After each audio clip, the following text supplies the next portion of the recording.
The sun hadn't yet broken through the morning fog when Officer Blake Carter pulled up to the riverbank, thinking it would be just another quiet patrol. But his canine partner, Ghost, froze in his seat, ears high, body tense, eyes locked on an old, rotting boat tethered to a stump in the shallows. Blake had seen Ghost chase down armed suspects without flinching, but now the dog wouldn't move or leave. Blake Carter didn't consider himself superstitious, but the way that dog stared at the abandoned boat gave him chills that didn't come from the Oregon cold. The boat was a mess, a beat-up 16-foot aluminum skiff half submerged near the shore, tethered loosely by a frayed rope to a tree trunk. Moss clung to the sides and one of the oars hung half in the water, as if someone had left in a hurry or never left at all. Ghost stood perfectly still in the back of the cruiser, tail low, body alert. Then, without a word from Blake, the dog growled, low and slow, like he smelled something bad hiding behind the morning mist. "Easy, boy," Blake murmured, but his own hand hovered near the grip of his sidearm. Ghost barked once, sharp and sudden, then lunged forward and pawed at the door. Blake reached over and opened it, letting the large German shepherd leap out and sprint toward the shoreline. "Ghost, heel!" But the dog didn't listen. Not this time. He skidded to a halt just inches from the boat, nose down, body trembling with focus. His bark changed, less aggression, more urgency, desperation. Blake followed, boots sinking slightly into the muddy bank.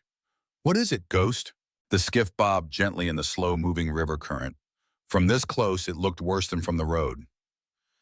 Paint peeled in long strips. There were scratch marks on the side of the hull, newer than the rest of the decay, and the faintest odor. Not quite rot, not quite oil, something foul. Blake called it in. "Unit 17 requesting backup at River Mile 12. Possible abandoned vessel, K9's alerting hard. Proceeding with caution." Ghost circled the boat, pawing at the back end beneath a faded tarp. He began to whine. Blake stepped carefully inside, the bottom creaking with each shift of weight. There were empty soda bottles, a half-shredded sleeping bag, and a broken tackle box. Signs someone had been here recently, but no sign of who. He crouched to pull the tarp back. A rusty hatch lay underneath, bolted shut, but not locked, just jammed closed with a piece of splintered wood. As Blake leaned in, Ghost suddenly let out a low, guttural growl, so loud and raw it made the hair on the back of Blake's neck stand up. Then came the sound, a muffled thump, then a pause, then a whisper, so soft Blake thought he imagined it. "Help!" Blake's blood ran cold. He yanked the wood free, opened the hatch, and shone his flashlight into the darkness. At first, all he saw was a pile of blankets and shadows. But then, just for a second, he saw it. Movement. Something, or someone, curled in the far corner of the tiny hold. He called it in again, louder now, more urgent. "This is Unit 17. I've got signs of life in the boat. Repeat, I have signs of life. Request immediate medics and child services." The girl couldn't have been more than 8 years old. She was crouched so tightly into the corner that Blake didn't even realize she was there until Ghost climbed in beside him and gently nudged the pile of blankets. The child flinched, but she didn't scream. She just opened her eyes, big, wide, and full of terror. She wasn't bound, but she didn't run either. Blake spoke softly. "Hey there, you're safe now. My name's Blake. This here's Ghost. He's a good boy. He found you." Ghost lay beside her, his tail sweeping slowly across the floor of the boat. The girl reached out with a shaking hand and rested her palm on his fur. She didn't say anything. Blake radioed again, voice tight. "Confirmed, one minor located alive, female, approximately 8 years old, possibly in shock. Request trauma team and mobile unit." The girl still didn't speak, not until Ghost let out a soft yawn and laid his head on her lap. Then in a voice barely above a whisper, she said, "Don't take me back there." Blake's throat tightened. "You're not going back anywhere. You're safe now." By the time medics arrived, the girl had managed to whisper her first name, Lily. She wouldn't speak to the EMTs, only to Ghost. As she was wrapped in a thermal blanket, she kept glancing toward the river, as if expecting someone, something, to come crawling back out of the fog. Blake leaned over. "Lily, was there anyone else with you?" She hesitated, then nodded. "My brothers." That one word hit like a freight train. "Where are they?" Blake asked. She looked past him toward the water and pointed downstream. "We had to hide. He said he'd be back for us." "Who?" Blake pressed. But she didn't answer. Ghost stood up again, alert. He paced to the edge of the boat and began sniffing the air. Then, with no command, he bolted south, along the bank, toward a bend in the river. Blake ran after him. The next 15 minutes felt like a fever dream. Ghost led them through wet thicket and overgrown brush until they came upon a decaying boathouse, half swallowed by ivy and thyme. The lock was new, too new. Blake kicked the door in. Inside, a pile of wet clothes, muddy boot prints, children's toys stacked in a crate, one of them still beeping faintly from low batteries. Blake's heart sank. "Ghost search!" The dog darted into the shadows, nose to the ground. He barked twice, sharp and high. Another hidden trapdoor. This one was bolted shut, and from beneath it, a tiny knock. The hinges screamed as Officer Blake Carter forced the trapdoor open. The darkness beneath smelled of mold, metal, and something else he couldn't name. Not blood, not death, but close. Ghost crouched at the opening, growling low and steady. His ears twitched toward the void below, his entire body tight like a drawn bowstring. Blake knew that posture. Ghost wasn't angry. He was warning someone, or something, not to move. Blake knelt and aimed his flashlight into the space below. "Police department, if anyone's down there, speak now." Silence. Then, barely audible, a knock. Then another 3 short taps. Ghost barked, sharp and loud, and Blake nearly dropped the light. The beam flickered across a pair of eyes. Small, wide, terrified. Hey, it's okay," Blake said, lowering his voice as much as possible. "You're safe now. My name's Blake. I'm a police officer. This is Ghost. He's a search and rescue dog." No response. Just a slow, scared blink. Blake turned back toward the doorway and shouted, "I need medics and child services now. 2 more kids, possible hypothermia or worse." He looked back down. "I'm coming in, all right? I'm going to help you out. Just stay still." The space was barely big enough for an adult to crouch in. A makeshift shelter had been carved out of the earth under the boathouse. A tarp for a roof, old camping blankets for insulation, and boxes stacked to create what looked like furniture. In the corner were 2 boys, both thin as rails and caked in dried mud. One was hugging his knees, rocking slightly. The other had a hand over his brother's shoulder protectively, eyes locked on Blake's badge. They didn't speak. Blake climbed in slowly, kneeling so he didn't tower over them. "Are you Lily's brothers?" he asked gently. The smaller boy blinked. The older one gave a tiny nod. Blake exhaled. "She's okay. We found her. Ghost found her, actually. She's safe now." That changed something. The boys looked at the dog. Ghost stepped forward into the cramped space, lowered his head, and nudged the smaller boy's hand. The boy flinched, then cautiously touched Ghost's fur. Tension cracked, like the dam breaking. "I'm Ben," the older boy whispered. "This is Sam." Blake smiled. "Hi, Ben, Sam, you're safe now, okay? I promise." Back on the surface, EMTs moved fast. The boys were wrapped in foil blankets and checked for vitals. All 3 children, Lily, Ben, and Sam, were alive, but barely. Dehydration, mild hypothermia, bruising on their wrists and ankles. Malnourished. The pediatric trauma nurse who arrived with the child services team pulled Blake aside as the medics worked. "They've been down there for days," she said, shaking her head. "No adult could have survived in that air. It's a miracle they're even conscious." Blake didn't say it out loud, but he knew who the real miracle was. He turned to Ghost, who sat quietly by the boat, ears still up, always watching. While the kids were rushed to the hospital, Blake stayed behind. Something about the setup gnawed at him. The trap door wasn't built for hiding gear. It was built for hiding people. He scanned the boathouse again, now with fresh eyes. Tools, a rusted cot, half-burned journals in the fireplace, and a smartphone, face down, still plugged into a solar charger. Blake put on gloves and picked it up. Locked. But the wallpaper wasn't a photo of the river or a loved one. It was a screenshot of a news article. A missing persons alert from 2022 featuring Lily's school photo. Someone had been tracking the case. The smell of bleach near the sink confirmed it. Whoever had been here knew what they were doing, knew how to cover their tracks, but they left in a hurry. Too much was left behind. He bagged the phone for evidence. That's when Ghost growled again. Not at the boathouse, at the river. Later that night, Blake stood outside the emergency room at Columbia Regional Medical Center, hands shoved deep into his jacket pockets, head spinning. The kids were being evaluated by trauma specialists, and the FBI had already taken over jurisdiction. But Blake couldn't leave. Not yet. Ghost sat next to him on the bench, eyes facing the sliding glass doors. A nurse walked out and gave Blake a small smile. "She asked for you," she said. Blake blinked. "Lily?" The nurse nodded. "And your partner." Lily was sitting up now, still pale, still trembling. But she smiled the moment Ghost entered the room. Ghost padded to her side and rested his head on the bed. She ran her fingers gently through his fur. Blake took the chair beside her. "Hey there." She nodded. "I knew you'd come back." "We didn't leave," Blake said. "Ghost wouldn't let me." Lily looked down. Her lips moved and Blake leaned closer to hear.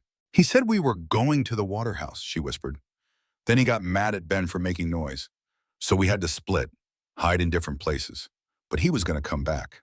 "Who?" Blake asked softly. "The quiet man with the gloves, green gloves. He said we were borrowed, that we weren't supposed to be found yet."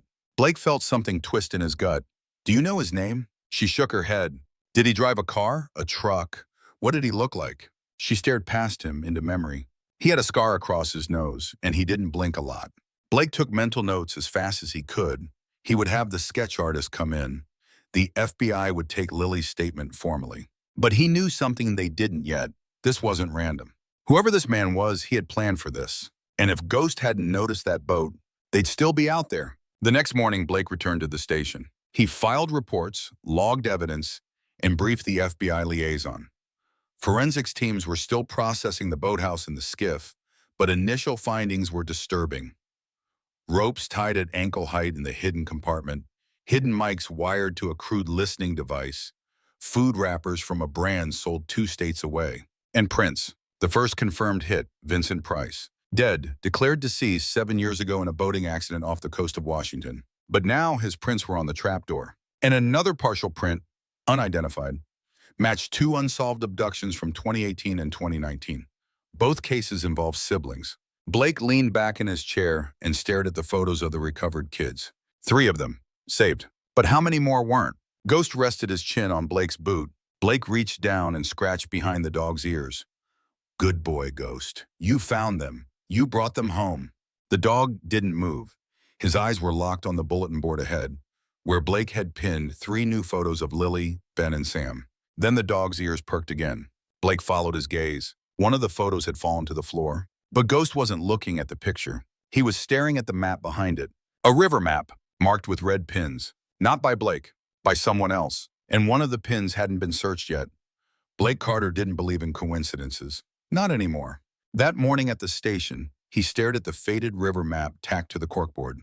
3 red pushpins were placed along the Columbia's winding shoreline. One matched the skiff location. The second, the boathouse where they found Ben and Sam. The third was different, farther south, near a long abandoned marina that had burned partially in the late 90s and was condemned afterward. No one ever went there, not boaters, not locals, not even squatters. That made it perfect. Ghost sat at Blake's spine, eyes locked on the map. His body still, but his ears pricked up with subtle interest, like he knew this wasn't over. "You really don't miss a damn thing, do you?" Blake muttered, scratching behind the dog's ear. Ghost nudged his knee, then turned his head toward the door. He was ready. By 1:30 p.m., Blake and Ghost pulled off the cracked access road near the old Sawyer Point Marina. It hadn't been used for real docking in over 2 decades. What remained of the wooden walkways were twisted and splintered. Moss overtook the edges, and the metal ramp leading to the lower docks had nearly rusted away. The place looked like it belonged in a ghost story, and maybe now it was one. Blake stepped out of the cruiser and scanned the area. No other vehicles, no signs of recent foot traffic, but he knew better than to trust appearances. "Ghost," he said softly. "Search." The shepherd leapt into action. Nose low, weaving between broken dock planks and collapsed boat slips. His breathing was steady, sniffs deliberate. Within minutes, Ghost stopped, dead still, his head tilted. Then a low whine. He turned to Blake, trotted back, then darted again toward the edge of the marina. Blake followed. "What you got, partner?" Ghost circled a half-sunken pontoon, waterlogged and mostly covered in debris. But wedged beneath it, nearly invisible, was something metallic. A panel, maybe a locker hatch, scratched, fresh. Blake crouched. At first it looked like trash washed up from the river. Plastic bags, broken rope, old soda cans. But something about the pattern in the mud wasn't random. A grid of sorts. Controlled. Hidden beneath a tarp layered with dirt and pine needles. Blake pulled it back. and froze. A square metal hatch with a recessed handle. No rust, no dust, new. Blake reached for his radio. "This is Officer Carter, Unit 17. I need backup and search teams dispatched to Sawyer Point Marina. Found what appears to be a concealed hatch, possibly connected to abductions. K9 has alerted." "Copy that, Unit 17, dispatch replied. "Backup en route after 18 minutes. 18 minutes. Blake didn't wait. He unholstered his sidearm, set it beside the hatch, and pulled the handle. The panel hissed open, revealing a narrow wooden staircase descending into darkness. And the air that rushed out was cold, unnaturally so. The stairwell reeked of mildew and bleach. It wasn't long, only maybe 10 or 12 steps, but it twisted, tight like a root cellar. Blake descended slowly, flashlight in one hand, gun in the other. Ghost followed behind him, paused silent on the wood. At the base, he found a door, thick, reinforced with steel bolts. Fresh scrape marks lined the floor. Blake took a breath and opened it. Inside was silence. A room the size of a shipping container. One cot, one chair, a lantern, a chemical toilet in the corner. It was clean, but that made it worse. Clean meant someone had prepared this, recently. On the far wall, children's drawings, crayons on paper, smiley faces, a stick figure dog, a family in front of a boat. And underneath the papers, scrawled in small, neat handwriting, "I will come back for them." Blake's pulse spiked. Ghost, track. The shepherd moved immediately, sniffing the cot, the chair, then the baseboard. He paused at the rear corner, then let out a short, focused bark. Blake turned and saw it. A second trap door, this one half hidden beneath a rubber mat. Blake opened it. A crawl space stretched underneath the cabin floor, about 3 feet high.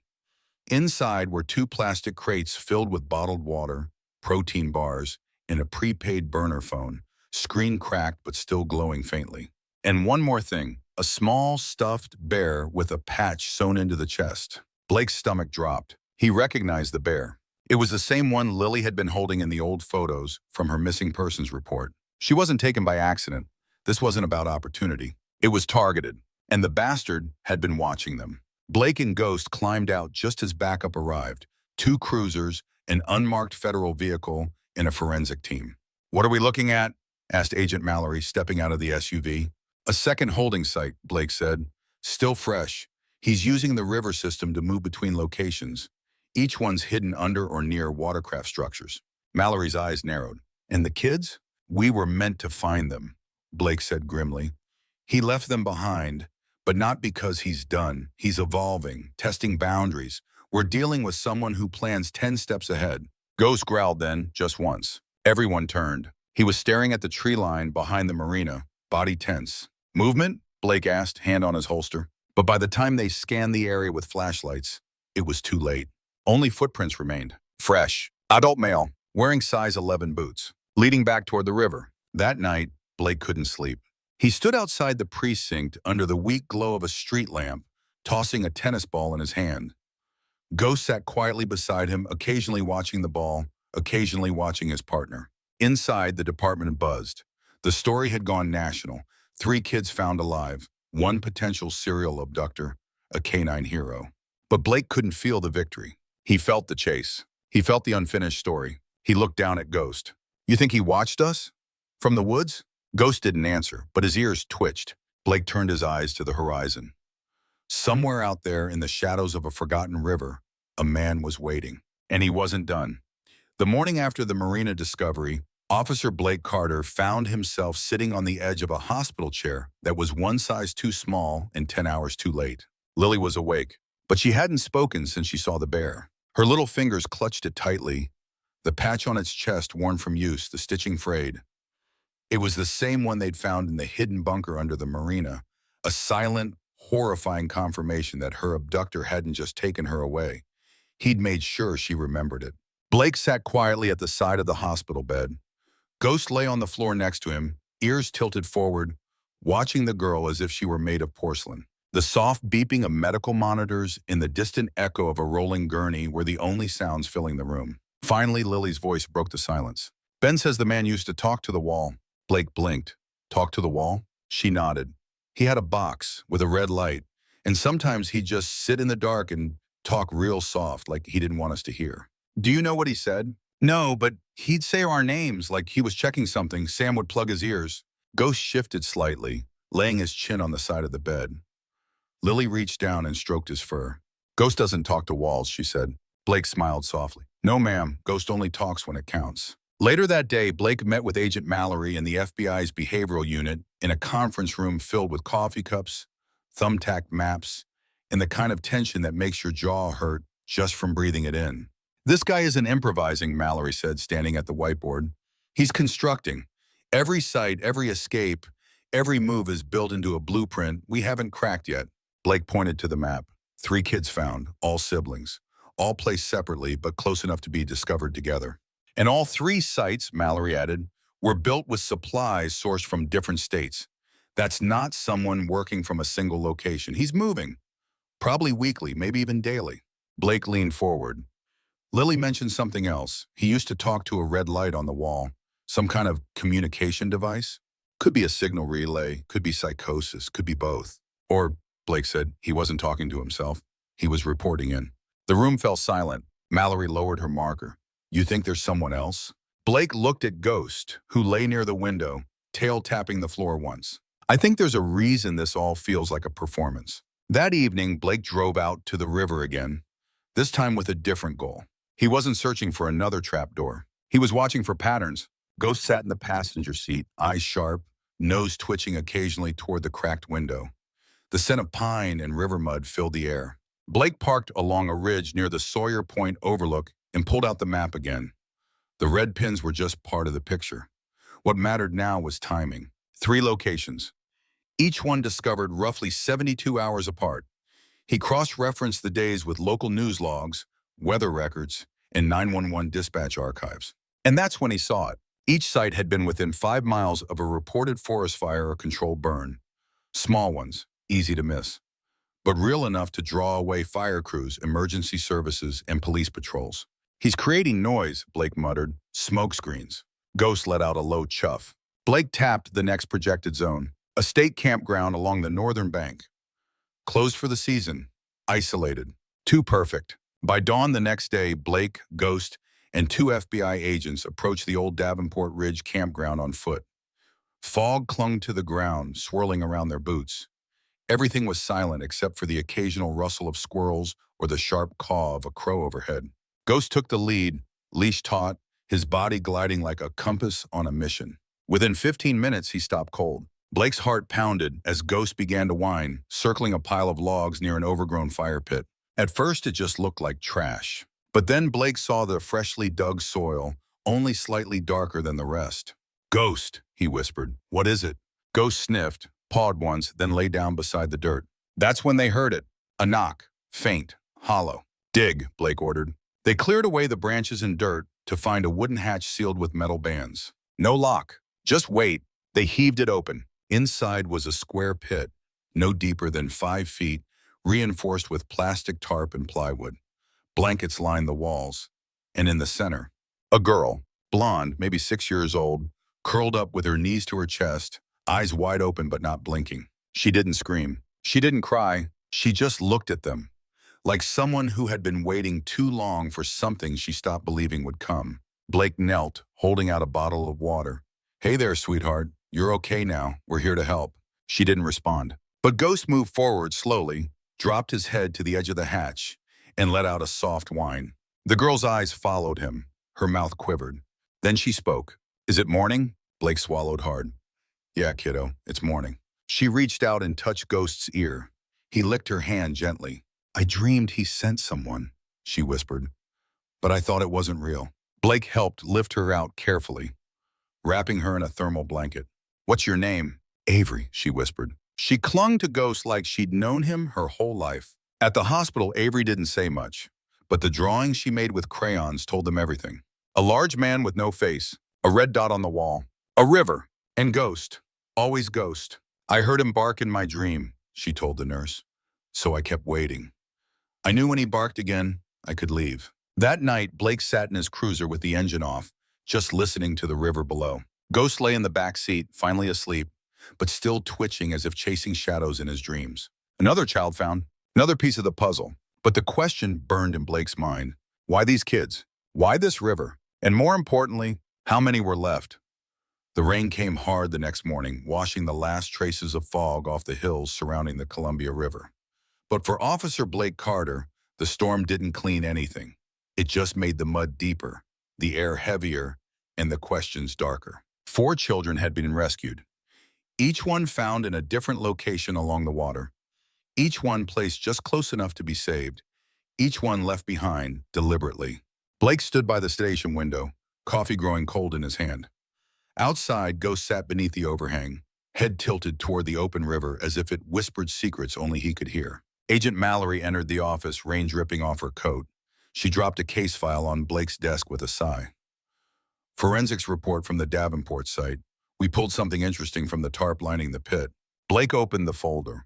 A close-up image of a green fiber, polyblend, industrial grade. He raised an eyebrow. Fire-resistant, Mallory added. Used in offshore oil rigs and commercial shipping. Not sold in this state. We also found salt traces and 2 rust flakes that weren't from the trapdoor hardware. Blake's eyes narrowed. So we're talking marine supply chain. Looks like it. And it gets better. Those same fibers showed up at the marina site and again under Lily's clothing. Different colors, same blend. Whoever's behind this is using the same materials across locations, which means he's prepping off-site, Blake muttered, already thinking 3 steps ahead. Maybe even storing equipment somewhere no one's looking. Mallory leaned in, or somewhere no one can look. Blake met her eyes. The river. By noon, Blake and Ghost were back at the river's edge, this time near a small harbor in Elk Falls, a quiet community mostly used by weekend boaters and fishing hobbyists. The area was peaceful, the kind of place retirees came to drink coffee and talk politics from lawn chairs. Nobody here expected secrets to float in with the tide. Ghost moved faster than usual. He darted along the dock, pausing only when his nose caught something sharp in the air. Then, without warning, he froze near a covered boat slip at the far end. Bow down. Blake caught up, scanning the area. The slip was marked reserved. A faded paper tag, cracked from age, hung in a plastic sleeve. Name W. Rayburn. Make 1987 Freightliner, conversion status inactive. Freightliner? Blake muttered. That's not a boat. He looked again. The slip had no watercraft, just a rotted-out trailer backed into the space like it had been forgotten for decades. But it wasn't just any trailer. This one had no wheels. It was sitting directly on the dock. Steel pipes ran from underneath it down into the water. Blake drew a slow breath. What the hell? Ghost let out a sharp bark. Inside the trailer, it was dark, damp, and stripped bare. Metal washels, no windows, just 2 seats bolted to the floor and a mounted steel cabinet on the far wall. Everything smelled faintly of rust and mold, but beneath that, something else lingered. Disinfectant. Blake swept the flashlight across the space. At first glance, it looked abandoned. But when he opened the cabinet, he found a small generator, an air filter system, and a set of laminated maps. Tide charts, depth readings, pipeline grids. Ghost sniffed at the floor, then suddenly lunged toward a hatch in the back corner. Blake pulled it open. Beneath the trailer was a rusted metal tube, wide enough for a grown man to crawl through, leading directly into the water. No way, Blake muttered. You've got to be kidding me. With search divers dispatched and the FBI on site, the underwater team confirmed what Blake feared. The pipe connected to a submerged structure, roughly the size of a shipping container, buried beneath a riverbed silt about 150 yards from the shoreline. The divers surfaced, looking shaken. There's a chamber down there, one of them said, pressurized, rigged with ventilation hoses and rebreather valves. It's not recent. This thing's been underwater a long time, but someone's been inside it lately. Any sign of life? Mallory asked. Not anymore, but we found handprints on the inside of the glass porthole.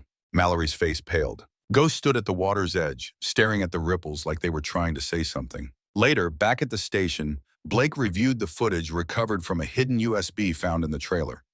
The files were encrypted, but one folder stood out, titled Deliverables. Inside were time-stamped logs, brief notes with child initials, drop points, and coded remarks. LB, transit complete, Site B to Site D.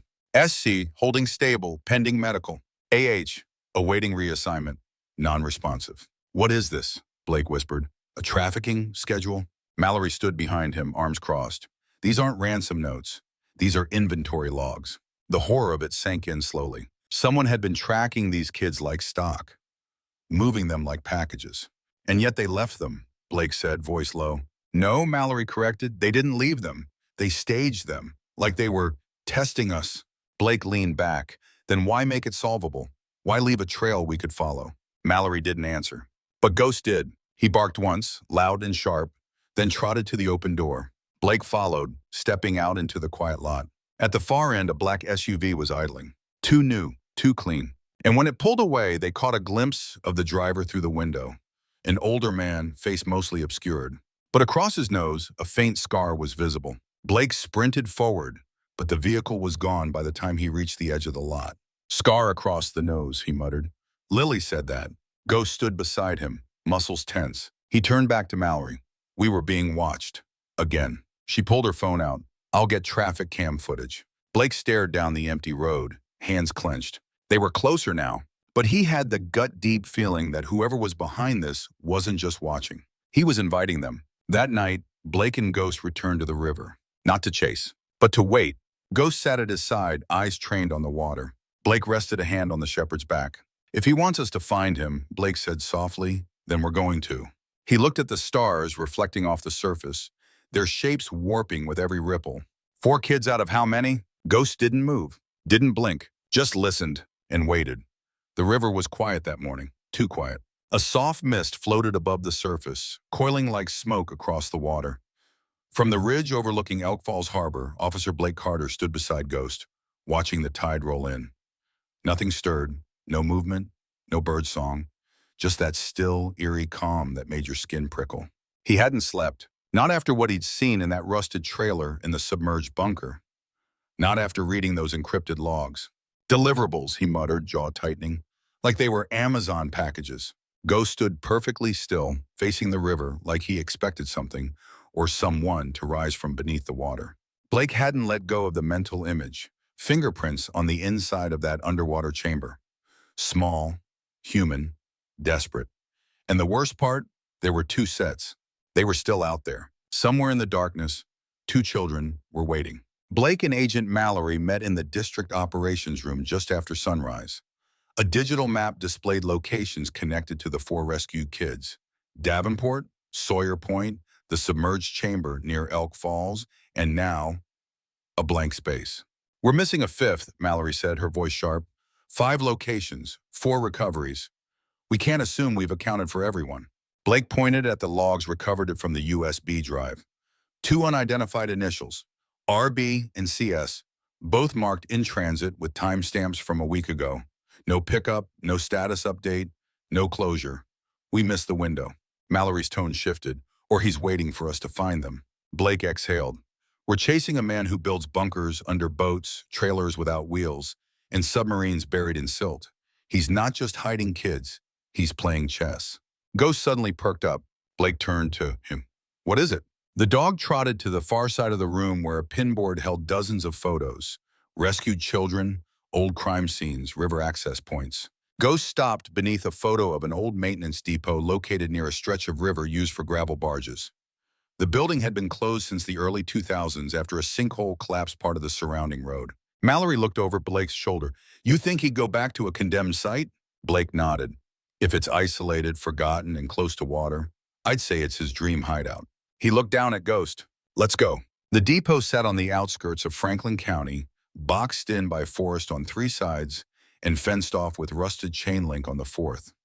The gate was already open when Blake and Ghost arrived. No signs of forced entry, no vehicles. Ghost exited the cruiser and began sniffing before Blake even gave the command. He tracked something quickly, weaving between the concrete posts and overgrown blackberry vines until he reached the collapsed corner of the main building. A large slab of cement had given way, creating a tilted sinkhole of sorts. Dark, wet, and half filled with rotting wood and standing water. Ghost stopped at the edge and barked sharply. Blake crouched and shined his flashlight into the gap. At first, he saw nothing. Then, 2 eyes blinked back at him. The crawl space was barely large enough for an adult to slide through, but Blake went in anyway, pushing past broken boards and moldy insulation. The air was thick, like breathing through wet cloth, and smelled of metal and mildew. The flashlight beam bounced off something. Plastic sheeting, a makeshift wall. Blake peeled it back. There, huddled behind it, were 2 children. A boy, maybe 9, holding a smaller girl against his chest like a shield. The boy's clothes were filthy, his face streaked with soot. The girl had a bruise on her cheek, her hair matted and tangled. But both were alive. "Hey there," Blake said, lowering himself carefully. "My name's Blake. I'm here to help.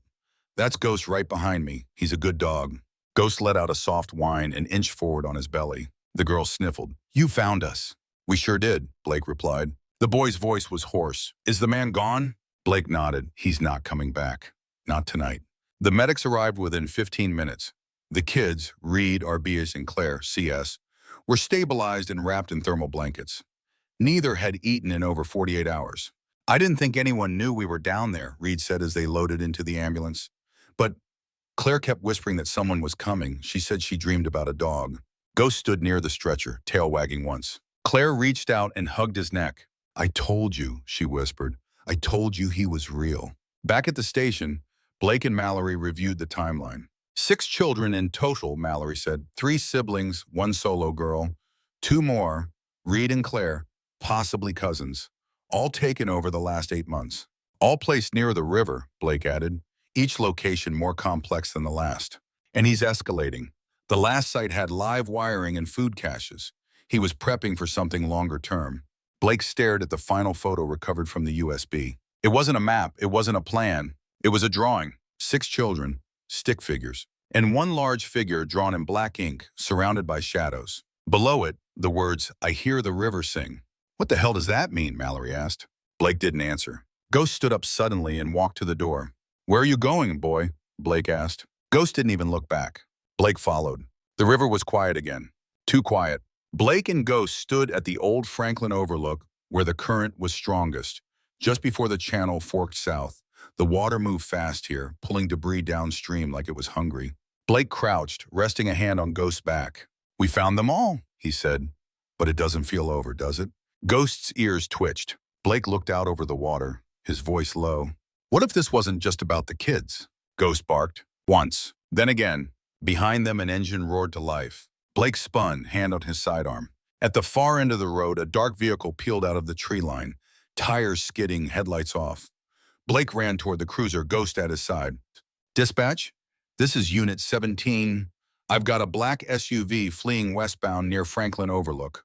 Plate unknown. Suspect vehicle possibly linked to child abduction case. Request air and road support." Ghost barked louder. The vehicle disappeared over the ridge. They never caught him. The SUV vanished into the rural sprawl, slipping through back roads and brush trails like smoke through fingers. But the children were safe. All of them. And Ghost? Ghost didn't need the arrest to know he'd done his job. That night, Blake sat on the porch of his cabin, a cold beer in one hand, Ghost lying beside him. "You saved 6 lives," Blake said quietly. "I don't know how, but you knew where to look. Every single time." Ghost gave a soft, tired sigh. Blake stared out into the darkness, heart still heavy with the chase. The river flowed steadily just beyond the trees. And even though they found no more bunkers, no more hidden compartments, and no more kids, Blake couldn't shake the feeling that someone was still watching, still waiting. 3 weeks had passed since the last child was rescued from that crumbling depot near the Columbia River. The town of Elk Falls had returned to its quiet rhythm. Church potlucks, weekend fishing trips, little league games. Parents watched their kids a little more closely now. Locksmiths were busier. Front porches had more lights than usual. But for Officer Blake Carter, life hadn't returned to normal. And for Ghost never stopped watching the water. Every evening after patrol, Blake would drive to the overlook near Sawyer Point. He'd pop the trunk, grab his thermos of black coffee, and sit with Ghost by the ridge. The shepherd would scan the tree line, sniff the wind, ears always alert, as if the river still owed them an answer. As if someone was still out there. The FBI had officially closed the case. 6 children found, all alive. 1 confirmed suspect, a man with a scar across his nose, still at large. The footage from the final SUV sighting was too blurry. The plates were stolen. The road cameras? Offline that day. No solid leads, just the haunting words on a child's drawing. "I hear the river sing." Blake had stared at that phrase for hours. What did it mean? To the kids, the river had been a cage. But to the man who took them, it had been a song. One afternoon, Blake received a call from a retired river patrol officer named Glenn Radley. The old man had heard about the case through a cousin in Portland. He asked Blake to meet him near the West Bank, where an old ferry crossing used to operate before the bridge was built. Blake agreed. He brought Ghost. The meeting place was nothing more than a gravel pull-off and a rusted signpost. But Glenn stood there waiting, arms crossed, with a metal box under one arm.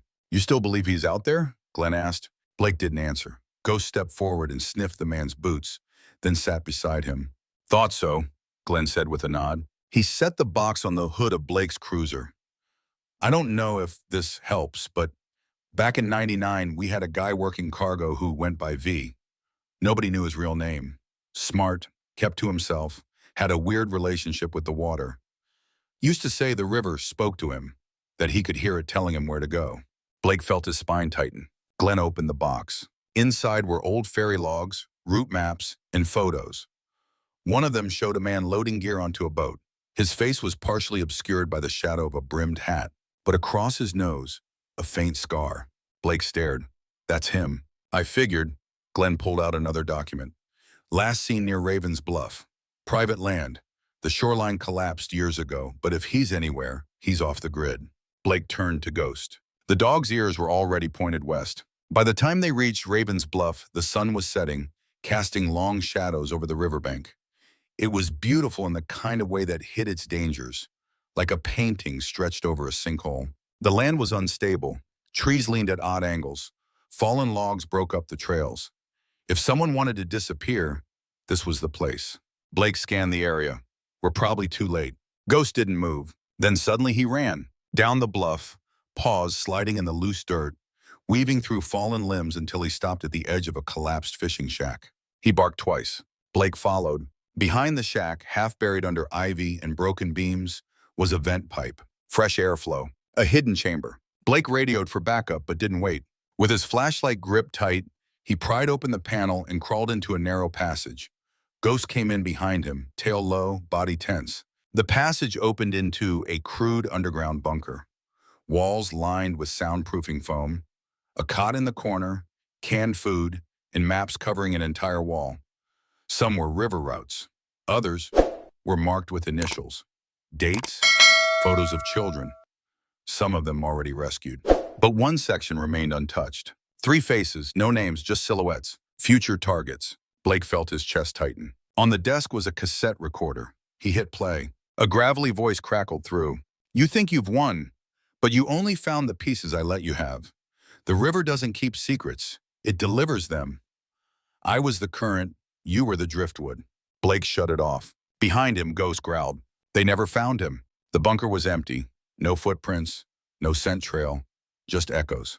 But the evidence inside was enough to alert every precinct along the Columbia River and beyond. A manhunt spread across 3 states. Every missing child report was cross-referenced with the maps. Families were contacted. Cold cases reopened. The children already rescued were placed with trauma specialists, counselors, foster families who'd been vetted down to their fingernails. And Ghost? Ghost was awarded the Medal of Valor. They held the ceremony on a sunny day outside the county courthouse. Local reporters, families, fellow officers. When Blake stepped up to speak, he didn't read from a script. He just said, this dog didn't save lives because he was trained to. He saved them because he refused to stop listening to what most of us would have ignored. And because of him, 6 kids get to grow up. The crowd clapped, but Ghost never took his eyes off the horizon. Back at home that night, Blake tossed his keys in the bowl by the door and hung his jacket over the same old hook. Ghost padded to his bed, turned once, and lay down. But he didn't sleep. Not yet. Blake poured himself a glass of water and stepped onto the back porch. The river shimmered in the moonlight, quiet as always. He took a sip. Then he heard it, a low bark. He turned. Ghost was standing by the door, tail stiff, ears up. "Ghost?" Blake asked. The dog didn't move. He was staring out toward the river. And just for a moment, Blake swore he saw something in the distance. A silhouette. Faint, fading into the trees. Thank you for following this story. We hope Ghost's journey left you thinking and feeling just a little deeper than before. Question for you. If your dog started barking at an abandoned boat and refused to leave, would you trust them? Let us know in the comments. And don't forget, heroes come in all shapes, sizes, and sometimes 4 paws. Subscribe for more powerful stories like this one.